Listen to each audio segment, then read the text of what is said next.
8.2 નો third દાખલો. તો third શું કહે છે તો કે જો tan a + b √3, તો આપણે પહેલા h લખી નાખીએ.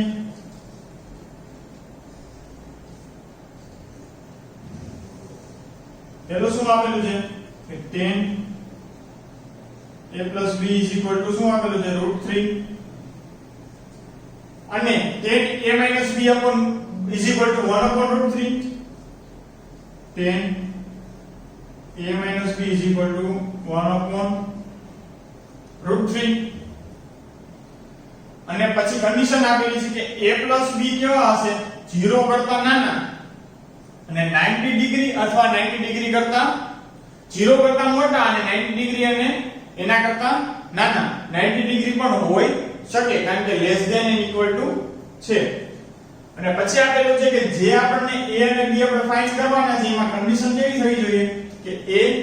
b કરતા કેવો છે મોટો. તો ચાલો આના ઉપરથી જોઈએ. આના જેવો સેમ દાખલો આપણે આગળ જોઈ ગયેલ છે. તો હવે અહીંયા શું થશે, અહીંયા tan આપેલું છે તો મારે બરાબરની આ બાજુ પણ tan લાવવું પડશે. શા માટે? તો આપણે એંગલ સરખાવી શકીએ. તો જો tan a + b આપેલું છે તો tan માં કયા એંગલ માટે એની કિંમત એટલે કે એની વેલ્યુ √3 થાય. તો કે tan માં આપણે જોઈએ તો tan 60, તો એની વેલ્યુ શું થાય √3. તો હવે આના ઉપરથી આપણે કહી શકીએ કે a + b જો tan એના સરખા છે બરાબર છે તો એના એંગલ પણ સરખા હોવાના છે. તો a + b બરાબર શું થશે, a + b બરાબર શું થશે 60 ડિગ્રી બરાબર છે. તો આને આપણે નામ આપી દઈએ 1. હવે એના પછી જોઈએ એવી જ રીતે tan a - b છે તો tan ની કઈ વેલ્યુ માટે એની વેલ્યુ tan ના કઈ એંગલ માટે એની વેલ્યુ 1/√3 થાય. તો કે tan 30 ડિગ્રી એના માટે શું થાય એની વેલ્યુ 1/√3. તો હવે અહીંયા એંગલ આપણે સરખાવી દઈએ. અહીંયા tan સરખા છે તો એના એંગલ પણ સરખા. તો a - b શું થઈ જશે 30 ડિગ્રી. તો આને આપણે નામ આપી દઈએ સેકન્ડ. તો હવે આપણે જે સેકન્ડ છે બરાબર છે હજી એને નામ ન આપીએ અને હજી એમ કહીએ કે a અને એમ ન રહેવા દઈએ બરાબર -b ને બરાબર ની આ સાઈડ લઈ જઈએ તો 30 ડિગ્રી પ્લસ b થઈ જશે. આને આપણે નામ આપી દઈએ સેકન્ડ. તો હવે જે એની વેલ્યુ છે આપણે 1 માં પુટ કરી દઈએ તો આપણને કઈ b મળી જશે. કઈ રીતે? તો આપણે લખીએ કે ભાઈ 2 ની કિંમત 1 માં મૂકતા શું થશે? તો a બરાબર શું થાય 30 ડિગ્રી પ્લસ b, પછી b તો એમ નામ રહેશે ઇઝ ઇક્વલ ટુ શું છે 60 ડિગ્રી. 30 ડિગ્રી બરાબર ને આ સાઈડ જાય એટલે 60 - 30 થાય અને b + b એટલે 2b. અહીંયા થઈ જશે 60 ડિગ્રી - 30 ડિગ્રી બરાબર છે. તો આ 2b બરાબર શું થઈ જાય 30 ડિગ્રી અને 30 ડિગ્રી છે એટલે b બરાબર શું થઈ જશે 15 ડિગ્રી. તો આપણને b ની વેલ્યુ મળી ગઈ. હવે જે b ની વેલ્યુ છે આ 3 આને આપણે નંબર 3 આપી દે તો 3 ની વેલ્યુ આપણે 2 માં મૂકી દઈએ એટલે કે b બરાબર 15 મૂકી દે તો એની વેલ્યુ મળી જાય. તો ચાલો 3 ની કિંમત શેમાં મૂકવાની છે? તો આપણે 3 ની કિંમત મૂકવાની છે 2 માં.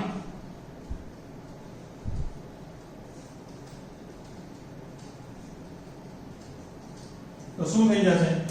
તો a બરાબર શું થઈ જશે 30 degree plus 15 degree is equal to 45 degree. આપણને શું મળી ગયું a. તો જો આ કન્ડિશન પ્રૂવ થઈ ગઈ છે આ બંને a + b એટલે કે 45 ડિગ્રી પ્લસ 15 એટલે 60 ડિગ્રી. તો એ 0 કરતા મોટું છે અને 90 કરતા નાનું છે અને બીજી કન્ડિશન છે a b કરતા મોટો હોવો જોઈએ તો a 45 ડિગ્રી છે એ 15 કરતા કેવો થઈ જાય છે મોટો તો આપણે બંને કન્ડિશન સાબિત થઈ અને આપણે a અને b ફાઇન્ડ કરી લીધા હવે આના પછી આપણે નેક્સ્ટ જોઈએ તો હવે આપણે જોઈએ 8.2 નો લાસ્ટ એક્ઝામ્પલ એટલે કે એનો સમ જોઈએ 4 એમાં શું કીધેલું છે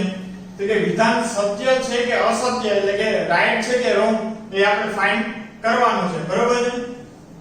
તો ચાલો એમાં પહેલું આપેલું છે કે sin a b sin a sin b થાય તો a અને b ની કોઈ પણ વેલ્યુ લઈએ આપણે કોઈ પણ એંગલ લઈએ a અને b બરોબર છે તો એની કોઈ પણ એંગલ માટે આ બંને સરખા થાય તો આ વિધાન કેવું થાય છે સત્ય છે કે અસત્ય તો ચાલો આપણે a બરાબર અને b બરાબર કંઈક લઈને જોઈ લઈએ તો આપણે લઈએ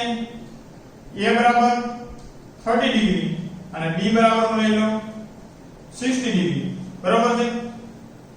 તો હવે શું થશે અહીંયા આપણે એની વેલ્યુ પુટ કરીએ તો શું થાય તો sin a એટલે 30 ડિગ્રી પ્લસ 60 ડિગ્રી અને અહીંયા શું થઈ જશે sin 30 degree plus sin 60 degree તો જોઈએ આપણે બે સરખા થાય છે કે નહીં 30 પ્લસ 60 એટલે sin 90 ડિગ્રી હવે અહીંયા વેલ્યુ પુટ કરી દઈએ sin 30 ડિગ્રી એટલે એની વેલ્યુ શું થાય 1/2 પ્લસ sin 60 ડિગ્રી એટલે √3/2 બરોબર છે sin 90 ડિગ્રી એટલે 1 બરાબર છેદ સરખા છે અને આનો બેનો સરવાળો કરીએ તો શું થાય 1 + √3 તો આની વેલ્યુ કંઈક 0 કરતા કેવી થઈ જશે તો કે 0 કરતા નહીં 1 કરતા થોડી મોટી થશે 1 થશે નહીં કારણ કે √3 એટલે આ શું આવશે 1 + 1.7 ડિવાઇડેડ બાય 2 એટલે આની જે વેલ્યુ હશે એ 1 કરતા મોટી થશે એટલે એકબીજાને બરાબર નથી એટલે આ વિધાન કેવું છે અસત્ય રોંગ છે બરોબર છે તો આ કોઈ પણ વેલ્યુ માટે ન થાય પણ તમે a બરાબર જો અહીંયા 0 લઈ લો અને b બરાબર કોઈ પણ એંગલ લઈ લો 90 લઈ લો તો આ બંને સરખા થાય છે પણ એ આ જે આપણને ઇક્વેશન એટલે આપેલું છે એ બધા કોઈ પણ એંગલ માટે સાચું થવું જોઈએ કોઈ એક કે બે માટે થવું જરૂરી નથી બધા એંગલ માટે જો સાચું થાય તો જ સત્ય થાય પણ અહીંયા a બરાબર 30 ડિગ્રી અને b બરાબર 60 ડિગ્રી માટે આ સાચું થતું નથી હવે એના પછી જોઈએ પછી શું કીધું છે કે જેમ જેમ થીટાનું મૂલ્ય વધે તેમ તેમ sin થીટાનું મૂલ્ય પણ વધે એટલે કે થીટાની આપણે ઇન્ક્રીઝ કરીએ એટલે કે એંગલ આપણે ઇન્ક્રીઝ કરી દઈએ તો sin થીટાની વેલ્યુ પણ ઇન્ક્રીઝ થાય છે તો તમે એના માટે શું જોવું પડે આપણે ટેબલ તો આપણે જે એંગલનું ટેબલ છે એમાં જોઈએ તો sin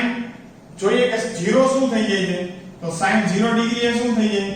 0 પછી 30 ડિગ્રી એ 1/2 એટલે એ શું થઈ જશે 0.5 sin 45 ડિગ્રી એ 1/√2 થઈ જાય છે બરોબર છે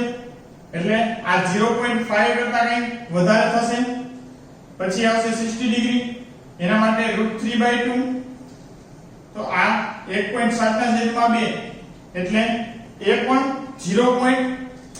કંઈક વધારે થશે બરોબર છે હવે એના પછી જોઈએ 90 ડિગ્રી તો એના માટે તો શું થઈ જાય છે 1 એટલે જેમ જેમ તમે ઇન્ક્રીઝ કરતા જાઓ બરોબર છે એમ એમ sin થીટા ની વેલ્યુ કેવી થાય છે ઇન્ક્રીઝ એટલે કે વધે છે તો આ વિધાન કેવું છે સત્ય તમે જોઈ શકો છો 1/√2 કેલ્ક્યુલેટરમાં કરો તો એ 0.5 કરતા કેવું થશે વધારે થશે એટલે એમ એની કિંમત વધતી જાય છે એટલે આ વિધાન કેવું છે સત્ય બરોબર છે હવે આના પછીનું આપણે નેક્સ્ટ જોઈએ થર્ડમાં શું કીધેલું છે કે જેમ જેમ થીટાનું મૂલ્ય વધે તેમ cos થીટાનું મૂલ્ય વધે એટલે કે થીટા ઇન્ક્રીઝ કરતા જઈએ એમ cos ની વેલ્યુ પણ વધતી જાય છે તો આ વિધાન કેવું થાય છે તો આપણે જોઈએ તો cos જ્યારે 0 હોય ત્યારે એની વેલ્યુ કેવી હોય છે તો કે એની વેલ્યુ 1 હોય છે એમ આગળ વધતા જાય એટલે cos જ્યારે 90 ડિગ્રી થાય છે તેની વેલ્યુ કેવી થઈ જાય છે 0 આના ઉપરથી આપણે કહી દઈએ કે 1 માંથી કેવું થઈ જાય છે 0 જો 1 માંથી 0 થઈ જાય તો આ વધ્યું ન કહેવાય આને શું કહેવાય ઘટતું કહેવાય તો અહીંયા મૂલ્ય વધતું નથી તો આ વિધાન કેવું છે અસત્ય બરાબર છે હવે એના પછી જોઈએ થીટાના દરેક મૂલ્ય માટે sin થીટા બરાબર cos થીટા થાય એટલે થીટાની કોઈ પણ થીટા લઈ લો આપણે થીટા બરાબર 0 30 45 60 અને 90 બીજા કોઈ પણ ગમે તે થીટા લઈ લો એના બધા માટે સરખા થાય છે તો કે જોઈએ આપણે લઈએ sin 30 તો થીટા 30 લીધો તો cos પણ 30 તો sin 30 1/2 થાય cos 30 √3/2 તો આ બંને સરખા થાય તો કે સરખા થાય નહીં માત્ર sin 45 degree is equal to cos 45 degree same થાય છે કારણ કે આની વેલ્યુ શું છે 1/√2 is equal to 1/√2 બરોબર છે તો આમાં આપણને શું કીધું છે દરેક મૂલ્ય માટે એવરી વેલ્યુ માટે તો આ વિધાન દરેક મૂલ્ય માટે સાચું થતું નથી એટલે આ વિધાન કેવું છે અસત્ય બરોબર છે હવે આના પછીનો આપણે લાસ્ટ જોઈએ તો લાસ્ટમાં શું કીધેલું છે પાંચમું તો કે a બરાબર 0 ડિગ્રી માટે cot a અવ્યાખ્યાયિત એટલે કે ઇન્ફાઇનાઇટ છે તો આપણે ટેબલ જોઈએ તો cot a એટલે શું થશે cot 0 એટલે a ની બરાબર શું છે cot 0 તો cot 0 આપણે જોઈએ તો cot 0 ની આપણે રેશિયો જોઈએ તો શું થાય cos 0 degree upon sin 0 degree cos 0 degree ની વેલ્યુ શું થાય 1 divided by sin 0 0 તો કોઈ પણ ના ડિનોમિનેટર એટલે કે છેદમાં 0 હોય તો એની વેલ્યુ અનડિફાઇન્ડ ઇન્ફાઇનાઇટ અથવા અવ્યાખ્યાયિત આપણે ત્રણેય એક જ શબ્દ છે એનો યુઝ કરી શકીએ તો આ વિધાન કેવું થઈ જશે આ વિધાન સત્ય છે તો અહીં આપણું એક્સરસાઇઝ 8.2 પૂરું થાય છે બરોબર છે મિત્રો